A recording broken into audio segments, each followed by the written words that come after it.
Не стало Юноны Каревой. Легендарная актриса, режиссер и педагог театрального училища сегодня рано утром ушла из жизни на пороге своего 80-летия. Осиротел не только театральный мир республики, но и курс Юноны Ильиничны, который она набирала. Последнее интервью нашей программе Юнона Карева давала в январе этого года, вспоминая своего товарища и друга семьи Владимира Высоцкого накануне его юбилея. Прощание с Юноной Каревой завтра с 10 утра в Доме актера. О яркой личности театрального мира Дмитрий Пивоваров.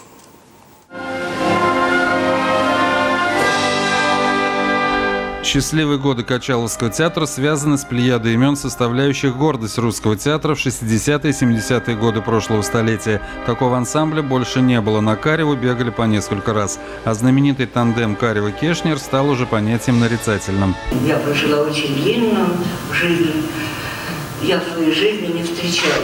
2 года назад она похоронила сына режиссера и писателя Сергея Говорухина, участника военных действий. Силы не покидали ее, и она часто говорила о таких понятиях, как подвиг, честь и мужество. Мама передала вам шкуру. Это одна из последних съемок в школе Хабенского. Любимая ученица Чулпан Хаматова приехала на встречу с любимыми педагогами, будучи уже знаковой актрисой современного кино и театра. Память о прошлом всегда уравнивает мэтров и учеников.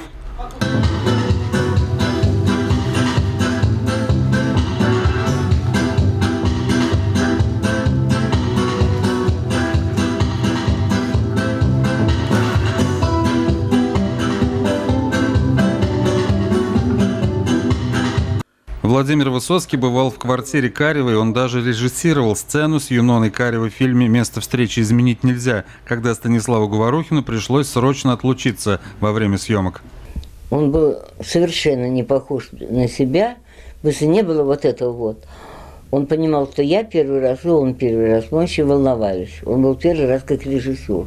Сегодня в театральном училище, которому Юнона Карева отдала более 30 лет творческой деятельности, вручение дипломов. Жизнь продолжается, а стены Дома актера будут хранить в памяти неповторимый тембр актрисы и ее мощную и мужественную индивидуальность. Дмитрий Пивоваров, телеканал «Эфир».